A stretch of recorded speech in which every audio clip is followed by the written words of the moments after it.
Jeshi la polisi nchini wameweza kujipanga kuhusiana na sakata la maandamano ya Disemba 9. Naomba msikilize, huyu hapa ni mkuu wa polisi wilaya ya Chunya kutoka Mbeya akitoa tahadhari kuhusiana na vituo vya mafuta kuuzia mafuta waendesha bodaboda. Lakini pia wamiliki na wauzaji wa mafuta, wamiliki wa vituo vya mafuta na wauzaji, tunawashauri kwa kipindi hiki ambako tunaelekea kwenye hiyo 9 Disemba yao pamoja na mambo mengine, basi wasiwauzie mafuta mengi bodaboda pamoja na bajaji. Wauzie mafuta kidogo, yasizidi lita 2. Yasizidi lita 2. Kwa sababu unapowauzia mafuta mengi ni kuwawezesha kufanya movement za kutoka point A kwenda point B na kuendelea kufanya uharibifu. Kwa hiyo mafuta yanapokuwa mengi ni kama yanahamasisha, yanawapa nguvu ya kuweza kusafiri kutoka sehemu moja kwenda nyingine hawa waharibifu. Kwa hiyo upande wa vituo vya mafuta tunajaribu watuelewe, tunajaribu kuwaelimisha watuelewe, kwa sababu wao ni wadau muhimu katika usalama wa wilaya yetu ya Chunya.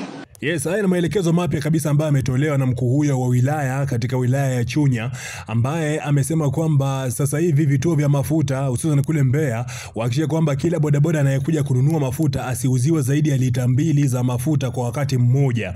Na amesema kwamba hii ni moja kati ya njia kuweza kudhibiti movement ama kuweza kudhibiti namna ambavyo mabodaboda watakuwa wanazunguka kutoka sehemu moja mpaka kwenda sehemu nyingine. Anasema kwamba kama wakiwa na mafuta mengi kwenye bajaji zao ama kwenye pikipiki zao, inakuwa ni rahisi kabisa mtu kuendesha shughuli zake kwa kumove ama kutembea kutoka sehemu moja ama sehemu nyingine, moving from point A to point B, akifanya swala la uhalifu na masuala ya maandamano ambayo wamejipanga kuianzisha tarehe 9 ya Disemba.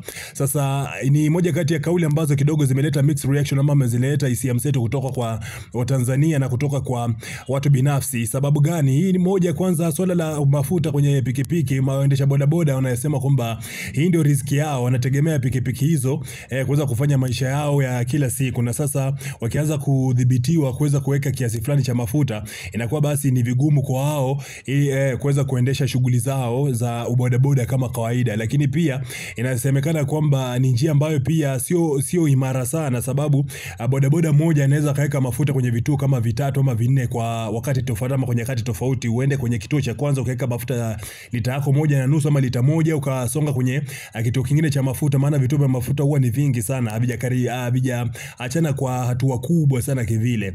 Lakini kwa hiki ambacho amekisema mkuu wa polisi wilaya ya Chunya kuhusiana na kutowauzia mabodaboda na watu wa pikipiki mafuta ama petroli, sababu amesema kwamba ndio njia kuweza kudhibiti movement zao, wasiwe na uwezo kuweza kumove kwenye point A to point B. Ina maana kwamba polisi wamejipanga kabisa siku hiyo na kukimbizana na kila mmoja ambaye atakuwepo na chombo chochote cha usafiri, kuweza kuhakikisha kwamba wanadhibiti chochote ambacho kitakuwa kinahusiana ama kinakaribiana kabisa na maandamano ambayo yamepangwa kuanzia Disemba 9. Hii ni moja kati ya njia kuonyesha kwamba kuna mikakati tayari ambayo polisi wameanza kuiweka, kama jeshi la polisi wameanza kuiweka, ili kuweza kuhakikisha kwamba kwenda kufikia tarehe 9 Disemba watakuwa tayari wameshaanza kudhibiti mitana yote ambaye atakuwa na fikra zote za kufanya maandamano, basi itakula kwake. Nipe maoni yako kwenye uwanja wa comment.